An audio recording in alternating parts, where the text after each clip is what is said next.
Good evening. I'm Michael Steele. We begin tonight with a reminder that we have a government structured with three co-equal branches, each built with a system of checks and balances to prevent any one branch from overstepping its authority. For President Trump, he has been fortunate that our current leadership in the legislative branch, in other words, the Congress, has been feckless in either choosing to let him do just what or that or the other thing that have no clue of how to address it, or having a branch that is actually engaged. However, it is the third branch, the judiciary, the courts, the last wall that is doing its constitutional duty and providing Trump with a dose of reality that he is not, in fact, a king, and informing him that many of the things he wants to do not fly with the laws of our land. In just the past 24 hours, federal judges have blocked his ban on transgender troops in the military, claimed that his efforts to dismantle USAID likely violated the Constitution, and at least temporarily blocked his efforts to cancel $20 billion in climate grants at the EPA. That is not to mention the dozens of other lawsuits sitting before judges waiting to be ruled on.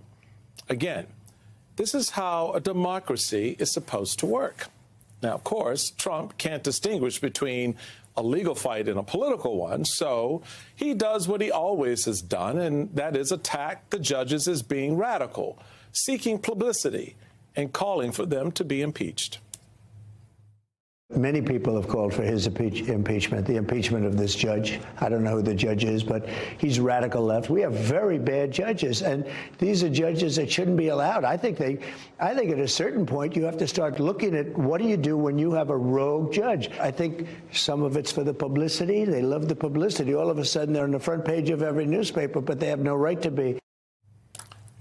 Says the one familiar with rogue behavior and impeachment. Joining me now is MSNBC legal analyst Mary McCord, co-host of the Main Justice podcast, Eugene Daniels, MSNBC senior Washington correspondent and soon to be co-host of The Weekend on MSNBC, and Charlie Sykes, my man Charlie, MSNBC contributor and author of the To the Contrary newsletter. So we have, folks, a clown car of stupid to get through. And so we're going to start with the Attorney General, Pam Bondi, who seemingly has an issue with the judge asking for more information. Let's take a listen. This judge has no right to ask those questions. You have one unelected federal judge trying to control foreign policies, trying to control the Alien Enemies Act, which they have no business presiding over. The judge had no business, no power to do what he did. This judge had no right to do that. They're meddling in foreign affairs. They're meddling in our government. And the question should be, why is a judge trying to protect terrorists who have invaded our country over American citizens? Mary, you don't have to answer my direct question. Is she that stupid? But can you at least address the fact on the last part, this whole why is a judge trying to protect terrorists? We'll ignore the fact that the judge has the ability and the legal obligation to do everything that comes before that line. But talk about the framing.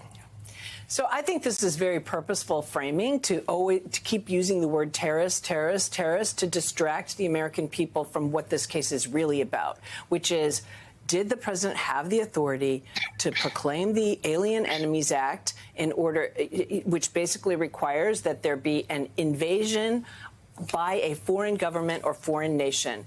Tren de Aragua is a designated foreign terrorist organization. It is not a foreign nation. It is not a foreign government.